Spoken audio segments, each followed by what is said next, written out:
আসসালামু আলাইকুম শিক্ষার্থীরা, আশা করি সবাই সুস্থ ও নিরাপদে আছো।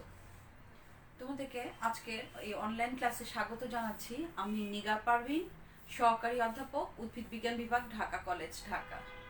আমার আজকের ক্লাস এমএসসি স্টুডেন্টদের জন্য। এমএসসি স্টুডেন্টরা, তোমাদের সাথে আমি ট্যাক্সোনমি অফ এনজিওস্পার্ম ক্লাস শুরু করেছি। আজকে আমাদের আলোচনার বিষয় ট্যাক্সোনমি অফ এনজিওস্পার্ম থেকে আজকে আমরা ক্লাসিফিকেশন নিয়ে আলোচনা করব।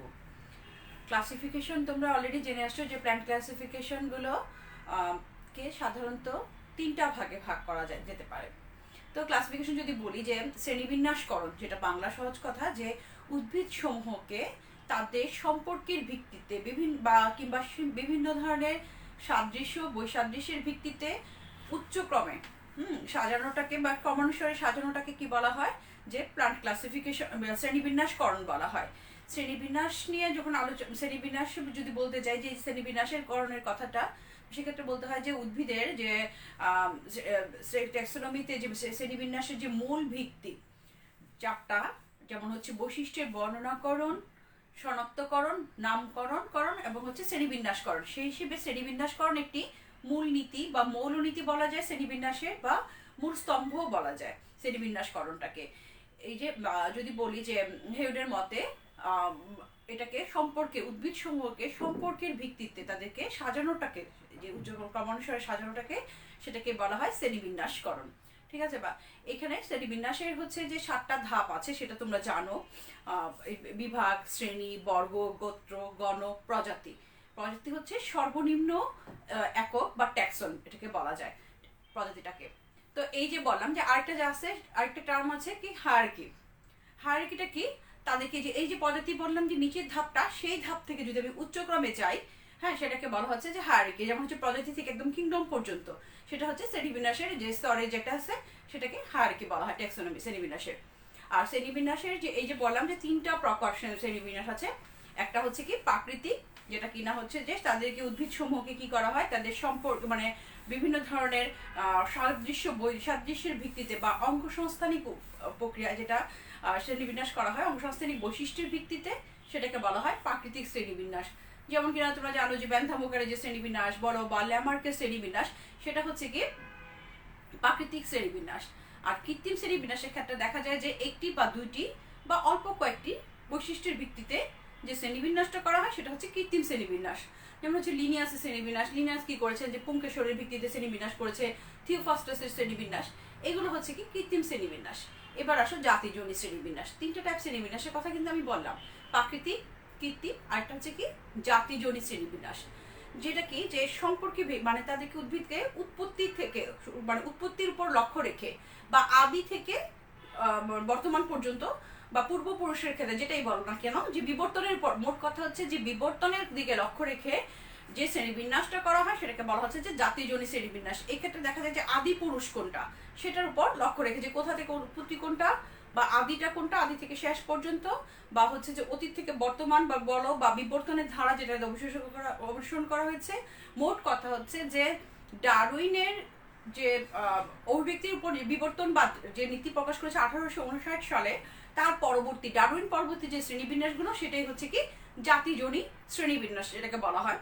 সেই যে শ্রেণীবিন্যাস থেকে আমরা আজকে আলোচনা করব। সেই শ্রেণীবিন্যাসগুলোর মধ্যে অনেকগুলো আছে যে তোমরা অলরেডি অনার্সে পড়ে এসছো। অ্যাংলার প্লান্টনের শ্রেণীবিন্যাস পড়েছো, হয়তো বেসিস শ্রেণীবিন্যাস পড়েছো, হাচিনসনের শ্রেণীবিন্যাস পড়েছো। তো এরকমই আরো কতগুলো শ্রেণীবিন্যাস আছে যেটা আমাদের এমএসসির জন্য আমরা পড়িয়ে থাকি। যেমন হচ্ছে লেমন বেলসনের শ্রেণীবিন্যাস আছে, তাকতাজানের শ্রেণীবিন্যাস আছে, কনকুইস্টের শ্রেণীবিন্যাস আছে। তো আমরা আমাদের সিলেবাস অনুযায়ী এমএসসিতে তোমাদেরকে লেমন বেলসন পড়াবো হচ্ছে তাকতাজানের শ্রেণীবিন্যাস আমরা আলোচনা করব কনকুইস্টের শ্রেণীবিন্যাস। তো এই শ্রেণীবিন্যাসগুলো হচ্ছে ওই ব্যক্তির ধারা অনুসারে করা হয়েছে, বা ডারউইনের ওদেরকে পোস্ট ডারউইনিজম শ্রেণীবিন্যাসও এগুলোকে বলা হয়। যে 1859 সালে যে ডারউইন শ্রেণীবিন্যাস প্রদান করেছিল, যে ওই ব্যক্তি বিবর্তনবাদ মতবাদ, তার পরবর্তী যে শ্রেণীবিন্যাসগুলো, সেগুলোকে হচ্ছে কি পোস্ট ডারউইনিজম শ্রেণীবিন্যাস বলা হয়। এখানে মধ্যে উল্লেখযোগ্য শ্রেণীবিন্যাস হচ্ছে Engler Prantl, Hutchinson, Bessey, Takhtajan, Cronquist, লেমন বেলসন। তো তোমরা অলরেডি যেটা অনার্সে পড়ে এসছো, আমাদের এখানে মাস্টার্সে তার থেকে একটু বিভিন্ন টাইপের ডিফারেন্ট টাইপের পড়তে হবে তোমাদেরকে। সেটা হচ্ছে কি লেমন বেলসন পড়তে হবে। এখানে লিখে দিয়েছে, আজকে আমরা আলোচনা করব লেমন বেলসনের শ্রেণীবিন্যাস, আলোচনা করব তাকতাজান পরবর্তী ক্লাসে হয়তো তারতাজা নিয়ে আলোচনা করব, তারপর নেক্সট হয়তো করব ক্রনকুইস্ট। আজকে আলোচনার বিষয় হচ্ছে কি আমাদের লেম্যান ব্যানসনের শ্রেণীবিন্যাস। ঠিক আছে, তো লেম্যান ব্যানসন কে ছিলেন? একজন আমেরিকার বিজ্ঞানী ছিলেন।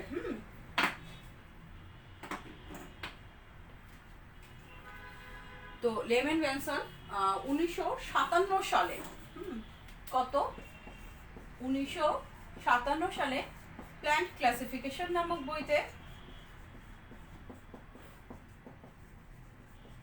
তার এই শ্রেণীবিন্যাসটা প্রদান করেন। কোথায়?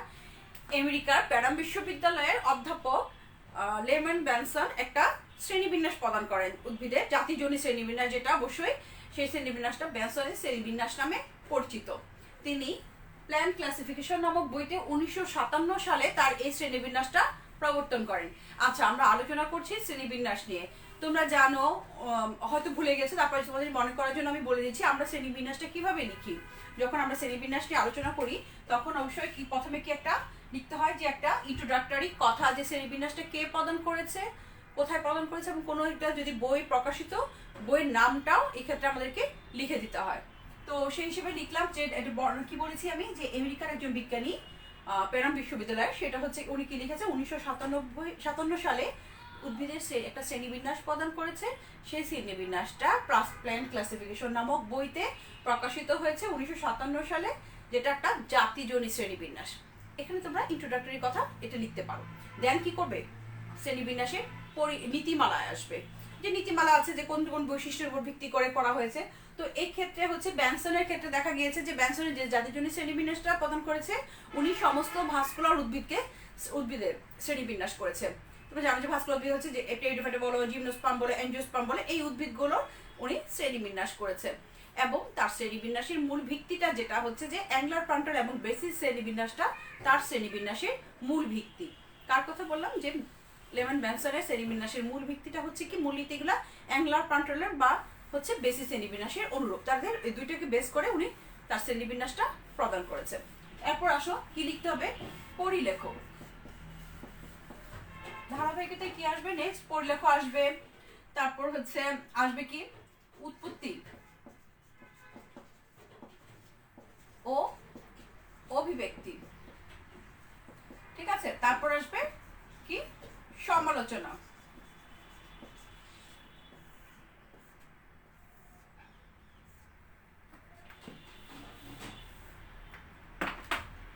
ঠিক আছে, প্রথমে ইন্ট্রোডাক্টরি কথা, দেন নীতিমালা, তারপর হচ্ছে পরিলেখ, এবং আসবে কি এরপরে হচ্ছে যে উৎপত্তি অভিব্যক্তি, এবং হচ্ছে লাস্টে আসবে সমালোচনা, যেটার মধ্যে সুবিধা এবং অসুবিধা বা দোষ গুণ যেটাই বলো না কেন। আচ্ছা, যেটা হচ্ছে কি আমরা বললাম কি, যে প্ল্যান্ট ক্লাসিফিকেশন বইতে লিখেছে, এবং হচ্ছে বেসিস শ্রেণীবিন্যাস এবং হচ্ছে কি অ্যাঙ্গুলার প্লান্টারের শ্রেণীবিন্যাস, এই শ্রেণীবিন্যাসের মূল ভিত্তি। পরিলেখটা কি, যেটা বললাম যে শ্রেণীবিন্যাসে কি করেছে, কিসের উপর, সমস্ত ভাস্কুলার উদ্ভিদের শ্রেণীবিন্যাস করেছে। কোনগুলো? জিমনোস্পার্ম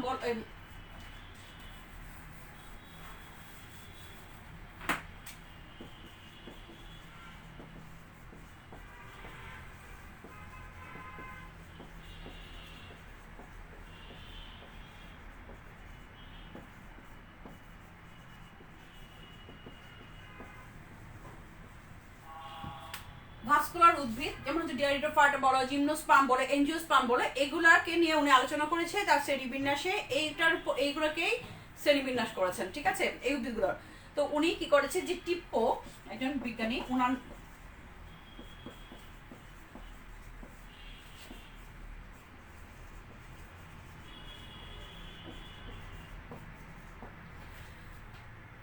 ব্যানসন কি করেছে, যে টিপ্পনে সমস্ত ভাস্কুলার উদ্ভিদকে কি করেছে, ট্রাকিওফাইটা একটা বিভাগ সেখানে অন্তর্ভুক্ত করেছে। টিপ্পো একজন সায়েন্টিস্ট ছিল, তো উনি কি করেছিল, যে উদ্ভিদগুলোকে, ভাস্কুলার উদ্ভিদকে ট্রাকিওফাইটা বিভাগে অন্তর্ভুক্ত করেছে।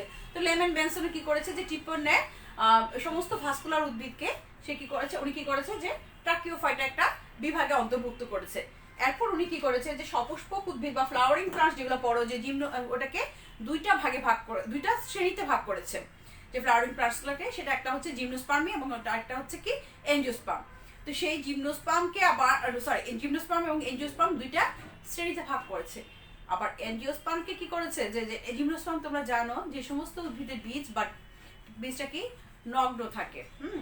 কারণ হচ্ছে কি যে গর্ভাশয় অনুপস্থিত কার্বন থাকবে, যে বীজটা কি নগ্ন থাকে তাদেরকে বলা হয় নগ্ন বীজ উদ্ভিদ। আর কিনা যে সমস্ত বীজ গর্ভাশয়ের অভ্যন্তরে মানে ফলের ভিতরে থাকে, অভ্যন্তরে আবৃত অবস্থায় থাকে, সেটাকে বলা হয় যে কি এনজিওস্পার্ম, সেটা তোমরা জানো। তো সেই এনজিওস্পার্ম শ্রেণীকে আবার দুইটা উপশ্রেণীতে ভাগ করেছে, একটা হচ্ছে কি দ্বিবীজপত্রী বা ডাইকোটিলিডনি, আর এটা হচ্ছে কি মনোকোটিলিডনি বা একবীজপত্রী। তো এইখানে আবার দ্বিবীজপত্রী এবং হচ্ছে কি একবীজপত্রীর কতগুলো ভাগ আছে, ঠিক আছে। আমি এটা তোমাদেরকে ছক করে দেখাচ্ছি।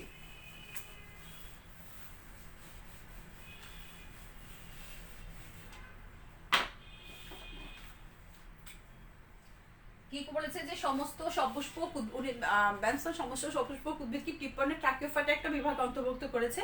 এখানে ফ্লাওয়ারিং প্লান্টসকে দুইটা ভাগে ভাগ করা হয়েছে, একটা হচ্ছে কি জিমনোস্পার্ম, যেটা কিনা আমি বললাম যে যাদের বীজ নগ্ন থাকে তাদেরকে বলা হয় কি জিমনোস্পার্ম, এবং তারা জিমনোস্পার্মের অন্তর্ভুক্ত। আর যাদের বীজ আবৃত থাকে তারা এনজিওস্পার্ম বা আবৃতবীজী বা গুপ্তবীজের অন্তর্ভুক্ত। এই আবৃতবীজী এটা কি দুইটা শ্রেণী,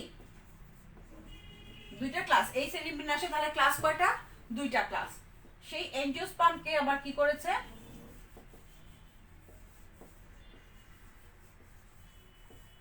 দুইটা উপশ্রেণী, একটা হচ্ছে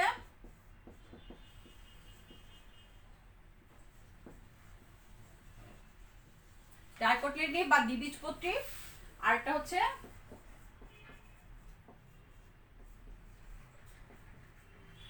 মনোকোটিলিডনি বা একবীজপত্রী, ঠিক আছে।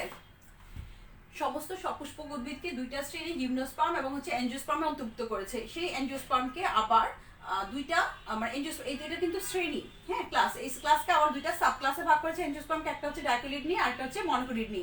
যে সমস্ত উদ্ভিদের বীজে দুইটা বীজপত্র থাকে তাদেরকে কি বলা হচ্ছে যে দ্বিবীজপত্রী, আর যাদের হচ্ছে বীজপত্র একটি তারা হচ্ছে কি একবীজপত্রী অন্তর্ভুক্ত। এই ডাইকোটিলিডনিকে তিনি কি করেছেন যে প্রচলিত রীতির বাইরে যে উনি কি করেছে এটাকে ধরো যে এই শ্রেণীবিন্যাসে আরেকটা জিনিস উল্লেখযোগ্য হচ্ছে যে বেনসন কি করেছে যে ফাইলোজেনেটিক সম্পর্কের পরিবর্তে উনি হচ্ছে ডাইকোটোমাস কি প্রদান করেছে, যে উদ্ভিদগুলোকে তিনি দেখেছেন যে পরিবর্তনশীল প্রকৃতির কথা ভেবে, উদ্ভিদ সমূহের পরিবর্তনশীলতা বা গতিময়তার উপর কথা ভেবে বেনসন প্রচলিত রীতির বাইরে যে কি করেছে শ্রেণীবিন্যাসে ফাইলোজেনেটিক ট্রি এর পরিবর্তে ডাইকোটোমাস ট্রি কি প্রদান করেছে এখানে। এবং হচ্ছে যে এখানে যে দুইটা সাব ক্লাস আছে, এই সাব ক্লাসগুলোকে কি করেছে প্রচলিত রীতির বাইরে যে গ্রেডে ভাগ করেছে। তো এই শ্রেণীবিন্যাসে ডাইকোটিলিডনিকে 5টা গ্রেডে ভাগ করা হয়েছে। গ্রেডগুলো কি?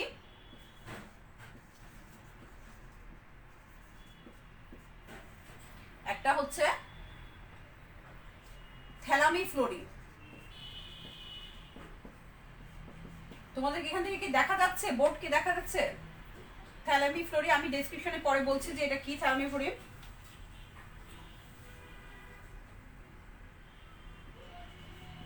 করলিফ্লোরি,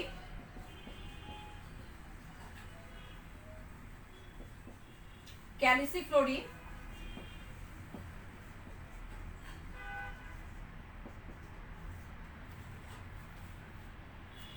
ওভারিফ্লোরি,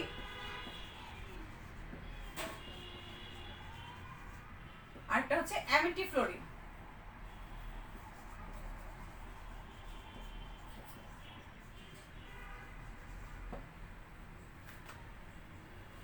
ঠিক আছে, এখন আসো এইগুলো কি কি বলেছি যে উদ্ভিদ সমূহকে তিনি প্রচলিত রীতির বাইরে দেখবে যে অনেক শ্রেণীবিন্যাসে গ্রেডটা নাই, কিন্তু বেনসনের শ্রেণীবিন্যাসে কি করেছে দ্বিবীজপত্রী উদ্ভিদকে বা ডাইকোটিলিডনিকে সরাসরি উনি কি করেছে প্রথমে 5টা গ্রেডে ভাগ করেছে। সেই গ্রেডগুলোকে আবার কিন্তু বর্গগুলোকে আবার কি করেছে পরিবারে ভাগ করা হয়েছে শ্রেণীবিন্যাসে। তো এই শ্রেণীবিন্যাসে যেটা হচ্ছে যে 5টা গ্রেডের কথা বলা হয়েছে, একটা হচ্ছে থ্যালামিফ্লোরি। থ্যালামিফ্লোরি কি? থ্যালামাস যুক্ত যে পুষ্পগুলো যেগুলোতে যারা সাধারণত দেখা যায় রিসিপ্টাকল, যে অ্যাস্টারিসি বলো বা কম্পোজিটিভ পরিবারে বলো, যে যেমন আমি যদি বাংলায় বলি যে সূর্যমুখী ফুল দেখেছো তোমরা, কসমস দেখেছো, এগুলোতে কি থাকে একটা রিসিপ্টাকল বা থাকে বা ধারক থাকে। সেই যে রিসিপ্টাকল যুক্ত বা থ্যালামাস যুক্ত যে পুষ্পগুলো সেগুলোকে বলা হচ্ছে কি থ্যালামিফ্লোরির অন্তর্ভুক্ত করা হয়েছে। ঠিক আছে, করলিফ্লোরি, করলা মানে কি দল, তাই না, যে এটা হচ্ছে দলমণ্ডল সংযুক্ত যে সমস্ত উদ্ভিদের ক্ষেত্রে আছে তাদেরকে বলা হয় যে করলিফ্লোরি। এরপর আসো ক্যালিসিফ্লোরি। ক্যালিক্স মানে বৃতি, এগুলো হচ্ছে যে বৃতি আছে, সেক্ষেত্রে দল মুক্ত থাকতে পারে কিংবা অনুপস্থিত থাকতে পারে। এক্ষেত্রে গর্ভাশয়টা হচ্ছে অধগর্ভ গর্ভাশয় বা অর্ধ অধগর্ভ গর্ভাশয়। আমি আবারও বলছি যে ক্যালিসিফেরি মানে ক্যালিক্স থেকে যে সমস্ত উদ্ভিদে কি থাকে, যে বৃতি আছে, বৃতিযুক্ত উদ্ভিদগুলো, এবং এক্ষেত্রে দলটা মুক্ত থাকতে পারে কিংবা অনুপস্থিত থাকতে পারে। আর গর্ভাশয়টা হচ্ছে কি অর্ধগর্ভ গর্ভাশয় কিংবা অর্ধ অধগর্ভ গর্ভাশয় থাকে। আর এইটাতে হচ্ছে কি অভারি ফ্লোরি, কি অভারি তোমরা জানো যে গর্ভাশয়টাকে আমরা কি বলি, যে অভারি বলা হয়। অভারি ফ্লোরি হচ্ছে গর্ভাশয়টা থাকে, গর্ভাশয়টা কিরকম থাকতে পারে, সেটা হচ্ছে অধগর্ভ গর্ভাশয় যে সমস্ত উদ্ভিদে থাকে, সেটা হচ্ছে এই যে গর্ভাশয়টা ক্ষেত্রে বলা হচ্ছে অভারি ফ্লোরি অন্তর্ভুক্ত। এবং হচ্ছে পাপড়ি থাকতে পারে বা নাও থাকতে পারে, মুক্ত বা অনুপস্থিত। অ্যামিন্টি ফ্লোরি, অ্যামিন্টি ফ্লোরি মানে পাপড়িযুক্ত উদ্ভিদ, হ্যাঁ। এবং হচ্ছে ক্যাটকিন পুষ্পবিন্যাসে অবস্থিত। পাপড়ি উদ্ভিদগুলো পাপড়ি সংযুক্ত বা ইয়া থাকতে পারে, যে পাপড়িবিহীন উদ্ভিদ, এবং হচ্ছে ক্যাটকিন পুষ্পবিন্যাস এটা সৃষ্টি করে।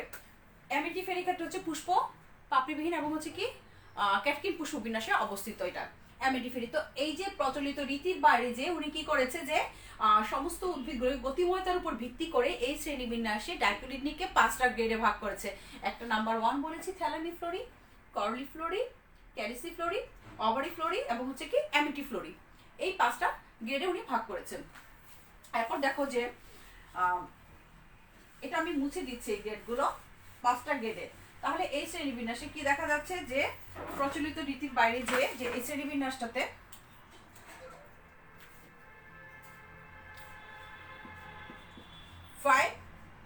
গ্রেড, ঠিক আছে। গ্রেডগুলোকে আবার কি বলেছি, বর্গে। এখানে হচ্ছে 56 অর্ডার এবং 260 ফ্যামিলিজ,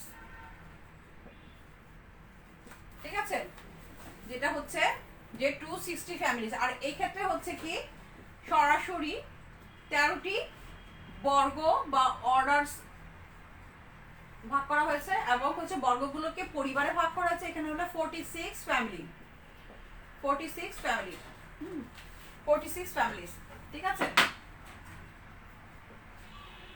আমি আবারও বলছি একটু দেখো, এই শ্রেণীবিন্যাসের পরিলক্ষিত দেখা গিয়েছে যে সমস্ত উদ্ভিদকে উনি কি করেছে, ভাস্কুলার উদ্ভিদের শ্রেণীবিন্যাস করেছে, যেটা কি করেছে কি টিপোয়েন্ডে ট্রাকিওফাইটা একটা বিভাগ অন্তর্ভুক্ত করেছে।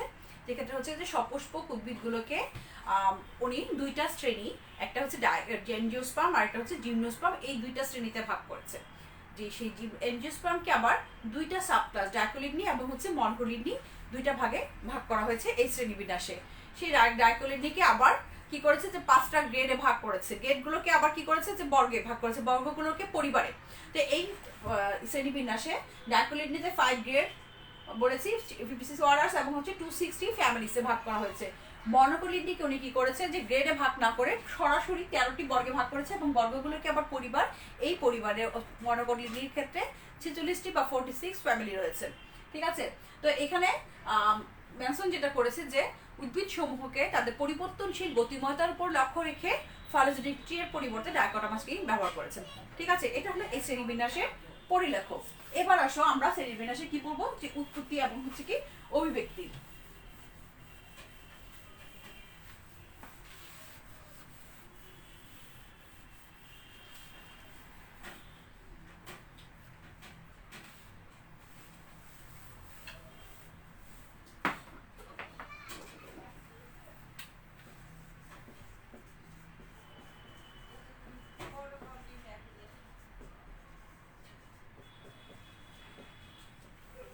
উৎপত্তি এন্ড অভিব্যক্তি, যেটা হচ্ছে অরিজিন এন্ড ইভলিউশন, ঠিক আছে।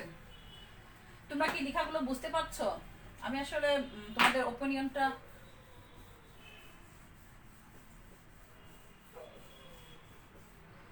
Origin and evolution. ব্যানসনের মতে যে সাইকাডোফিলিকিলিস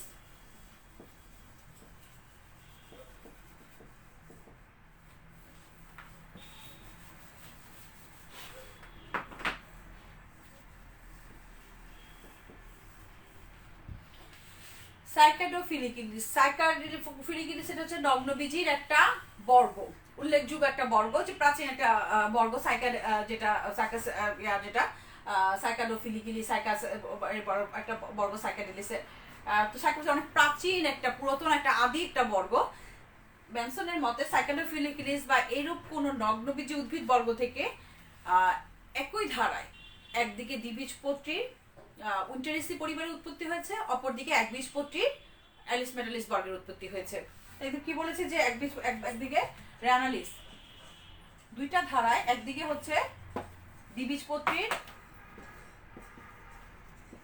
র্যানালিস বর্গ আর অপরটা দিকে একবীজপত্রীর কি বলেছে এলিস মেটালিস বর্গের উৎপত্তি হয়েছে।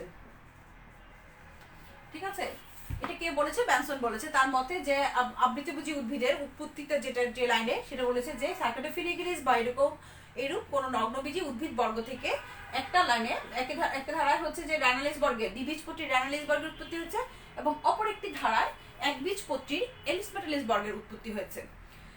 বেনসন মনে করে যে একবীজপত্রীর মধ্যে আদি পরিবার হচ্ছে উইন্টারেসি পরিবার এবং উন্নত পরিবার হচ্ছে কম্পোজিটি। অপরদিকে একবীজপত্রীর আদি পরিবার হচ্ছে এলিস মেটাসি এবং উন্নত পরিবার হচ্ছে প্যান্ডেনেসি।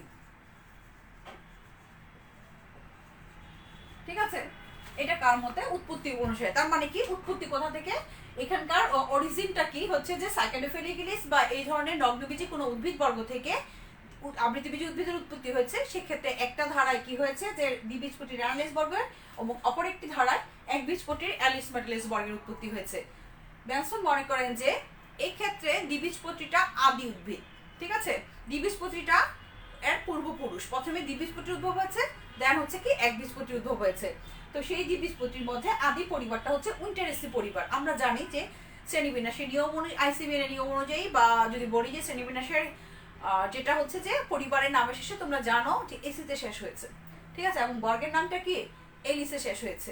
এটা আমাদের আগে থেকেই অবশ্য জানি, অনার্সে যখন পড়েছো তখন থেকে ওটা ছিল টেক্সোনমিতে পড়ানো হয়েছে। তো যাই হোক, যে দ্বিবীজপত্রীর উন্নত পরিবারটা হচ্ছে উইন্টারেসি এবং আধুনিক পরিবারটা হচ্ছে কি সবচেয়ে প্রাচীন বা আদি পরিবার হচ্ছে উইন্টারেসি এবং উন্নত পরিবারটা হচ্ছে কি কম্পোজিটি।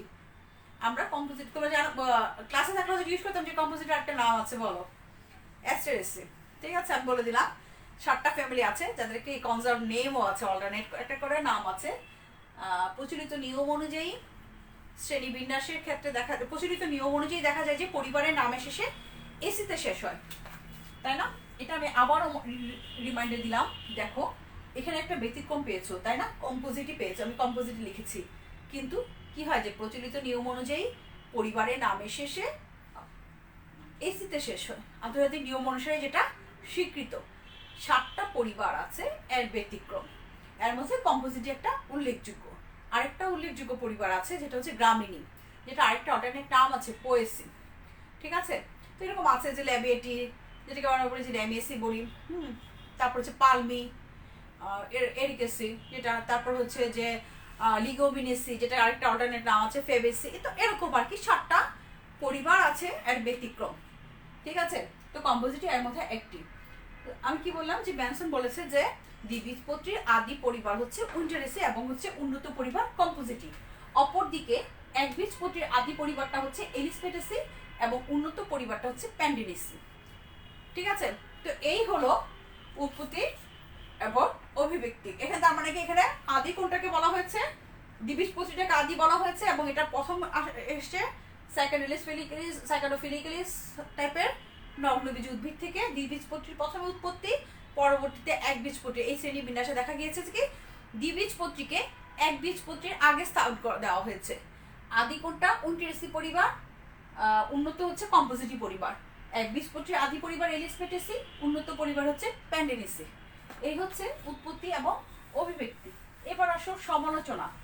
এই যে বেনসন একটা শ্রেণীবিন্যাস করেছে, সেই শ্রেণীবিন্যাসে দোষ ত্রুটি বলতে পারো বা গুণ বলতে পারো বা ভালো দিক বলো বা মন্দ দিক বলো, সেরকম আর কি।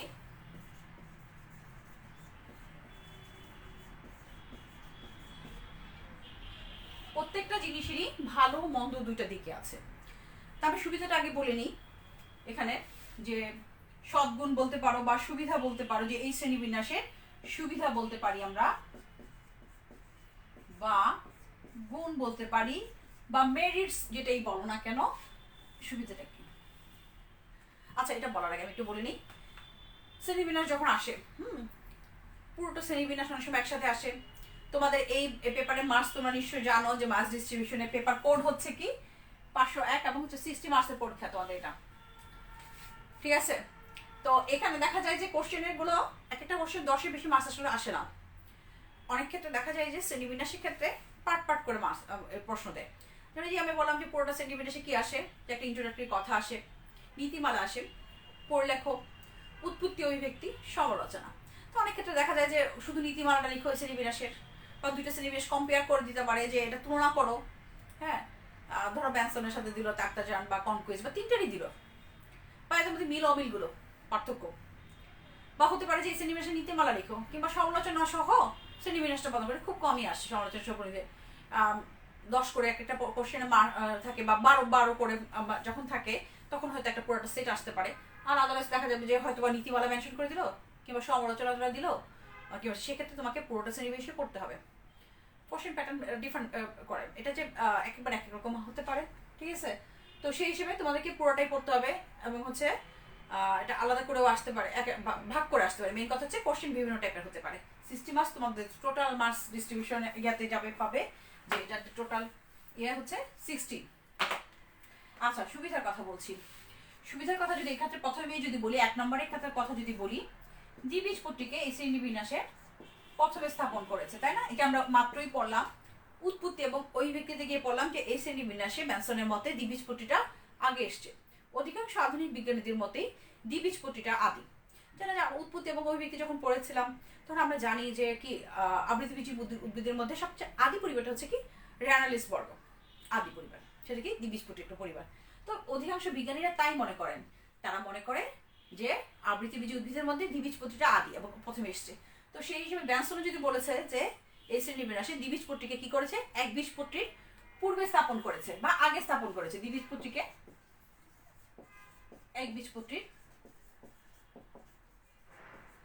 পূর্বে স্থাপন, যেটা হচ্ছে আধুনিক বিজ্ঞানীরাও এটা সমর্থন করে, যেমন কনকুইজ বলো, তাত্তাচান বলো। হ্যাঁ, সবচেয়ে আধুনিক হচ্ছে কনকুইস্টের শ্রেণীবিন্যাস, মানে সবচেয়ে লেটেস্ট যেটা।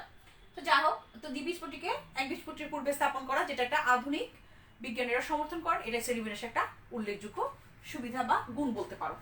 দ্বিতীয় নম্বর যদি বলি যে উইন্টারিসি পরিবারটাকে উনি কি করেছে, যে দ্বিবীজপত্রীর আদি পরিবার বলেছে। কোনটাকে? উইন্টারিসি পরিবারটাকে দ্বিবীজপত্রীর আদি পরিবার বলেছে বলা যায়, কিন্তু আসলে কি এটা কিন্তু একটা শ্রেণীবিন্যাসের একটা ত্রুটি। অধিকাংশ বিজ্ঞানীরা মনে করে, আধুনিক ধারণা যেটা প্রুভ হয়েছে, যে র্যানলিস বর্গের ম্যাগনোলিয়াসি পরিবারটা সবচেয়ে আদি, ঠিক আছে? তো এই শ্রেণীবিন্যাসের, তবে এই ক্ষেত্রে বলা যায় যে এই শ্রেণীবিন্যাসের ক্ষেত্রে একটা সুবিধা হচ্ছে যে উইন্টারিসি পরিবারটাকে কি করা হয়েছে, যে আদি বলে মনে করেছে, দ্বিবীজপত্রীর আদি পরিবার। 3 নম্বরটা যদি যাই, কম্পোজিটিকে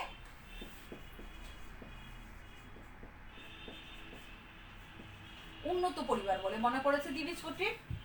হ্যাঁ, অধিকাংশ বিজ্ঞানী এই ব্যাপারে একমত যে কম্পোজিটি বা অ্যাস্টারিসি পরিবারটা দ্বিবীজপত্রীর আধুনিক পরিবার, সবচেয়ে উন্নত পরিবার, ঠিক আছে?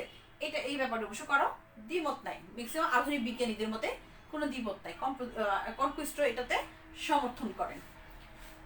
4 নম্বরে আসো, যে সাইকাডো যদি বলি, যে সাইকাডোফিলিকিলিস বা এই টাইপের, যদিও এটা দেখবে যে আবার এটা সমালোচিত হয়েছে এই কথাটাও, যে সাইকাডোফিলিকিলিস জাতীয় নগ্নবীজী উদ্ভিদ থেকে দ্বিবীজপত্রীর উৎপত্তি হয়েছে। এইটা অনেকে সমর্থন করলে আসলে প্রকৃতপক্ষে এটা সমর্থনযোগ্য না কথাটা, ঠিক আছে? তো কি বলছে, যে সাইকাডোফিলিকিলিস বা জাতীয় নগ্নবীজী উদ্ভিদ থেকে দ্বিবীজপত্রীর উৎপত্তি হয়েছে, এটা আপাতত সুবিধার মধ্যে ফেলা হয়েছে, ঠিক আছে? এরপর যদি বলি যে গর্ভপাদ পুষ্প বা উভলিঙ্গ হ্যাঁ, পুষ্পকে কি ধরা হয়েছে, যে উন্নত ধরা হয়েছে, যেটাকে বলা হয়েছে যে এটাতে কি একটা কি একটু মুছে দিচ্ছি, এখানে জায়গা নাই যেহেতু। 5 নম্বর 6টা পয়েন্ট হবে এখানে, ঠিক আছে? তোমরা সবগুলো পয়েন্টই শিখবে, কারণ অনেক সময় শুধু সমালোচনা আসে, তো সেক্ষেত্রে তুমি যদি কম করে শিখো তুমি কিন্তু দিতে পারবে না আনসার। তো শ্রেণীবিন্যাসের ক্ষেত্রে আমি বলেছি যে পুরোটাই আদি অন্ত পুরোটাই পড়বে, পুরোটাই যতটুকু আছে পাঠ করে আলাদা করে ভাগ ভাগ করে প্রশ্ন আসলে যাতে তোমরা অ্যান্সার করতে তোমাদের সুবিধা হয়। আচ্ছা, আরেকটা জিনিস কি বলে, এটা কি বলেছে যে গর্ভপাদ পুষ্প, হ্যাঁ, উভলিঙ্গ এবং হচ্ছে মুক্তদলী পুষ্পকে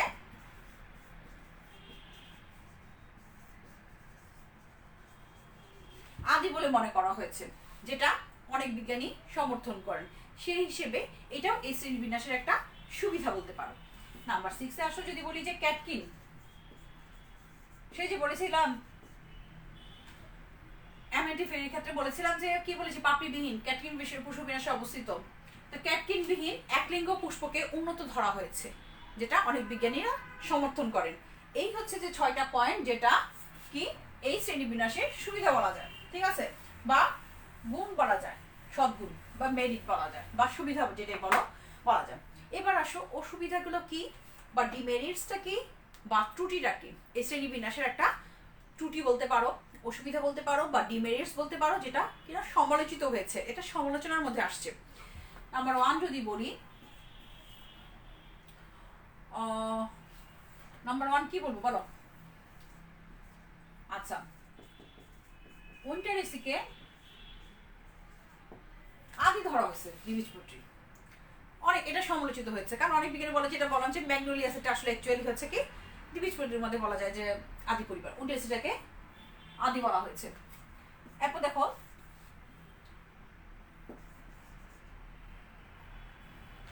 কম্পোজিটিকে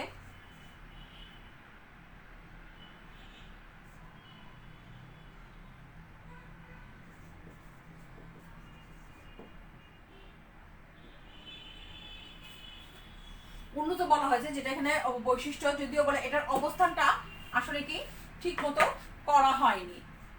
আরেকটা উল্লেখযোগ্য যেটা হচ্ছে যে অর্কিডেসি বা পোয়েসি, এই দুইটা পরিবারের অবস্থানটা দেখা গিয়েছে যে শ্রেণীবিন্যাসে একবীজপত্রীর মাঝামাঝিতে রেখেছে, যেটা বেশ সমালোচিত হয়েছে। এটা এই শ্রেণীবিন্যাসের একটা বিশেষ ত্রুটি, যেটা অর্কিডেসি বা পোয়েসিকে কি করেছে যে শ্রেণীবিন্যাসের একবীজপত্রীর ক্ষেত্রে মাঝামাঝিতে স্থান দিয়েছে। কারণ আধুনিক বিজ্ঞানীরা মনে করে যে অর্কিডেসি নয়তো পোয়েসি হচ্ছে একবীজপত্রীর সর্বশেষ পরিবার বা উন্নত পরিবার, কিন্তু এই শ্রেণীবিন্যাসে দেখা গিয়েছে যে একবীজপত্রীর অবস্থানটা কি ইয়াটার মাঝখানে, এই শ্রেণীবিন্যাসে একবীজপত্রী পরিবারগুলোর মাঝখানে, যেটা সমালোচিত। এই শ্রেণীবিন্যাসের আরেকটা সমালোচনা হচ্ছে যে এই শ্রেণীবিন্যাসে বলা হয়েছে যে প্যান্ডেনেসি পরিবারটাকে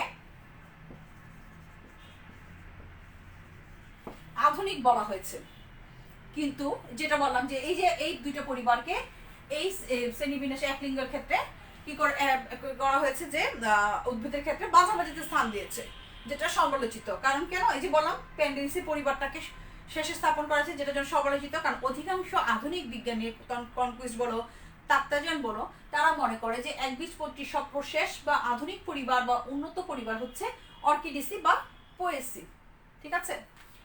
এই শ্রেণীবিন্যাসে আরেকটা বিশেষ, এই যে বললাম যে এগুলো নিয়ে কি দ্বন্দ্ব হয়েছে, তার মানে কি পরিবার বা গোত্রের অনেক ক্ষেত্রে দেখা গিয়েছে যে পরিবার বা গোত্রের সঠিক অবস্থান নির্ণয় করা সম্ভব হয়নি, ঠিক আছে। অনেক ক্ষেত্রে দেখা গিয়েছে কি পরিবার বা গোত্রের সঠিক অবস্থানগুলো নির্ণয় করা যায়নি, যেটা এই শ্রেণীবিন্যাসের একটা বিশেষ সমালোচনা। আরেকটা জিনিস যেটা বলা হয়েছে যে সাইকাডোফিলিকিলিস বা এই টাইপের নগ্নবীজী উদ্ভিদ থেকে গুপ্তবীজের উদ্ভিদের উৎপত্তি হয়েছে, যেটা বেশ সমালোচিত হয়েছে। এই হচ্ছে মোটমাট 4-5টা যদি বলি যে সমালোচনার ক্ষেত্রে, যদি আরেকটা কি বললাম যে সাইকাডোফিলিকিলিস বা সাইকাডোফিলিকিলিস টাইপের নগ্নবীজী উদ্ভিদ বর্গ থেকে দ্বিবীজপত্রী উদ্ভিদ বা গুপ্তবীজী উদ্ভিদের উৎপত্তি হয়েছে, যেটাও এই শ্রেণীবিন্যাসের ক্ষেত্রে সমালোচিত হয়েছে। এই হচ্ছে শ্রেণীবিন্যাসটা, যেটা হচ্ছে আমরা এতক্ষণ আলোচনা করলাম।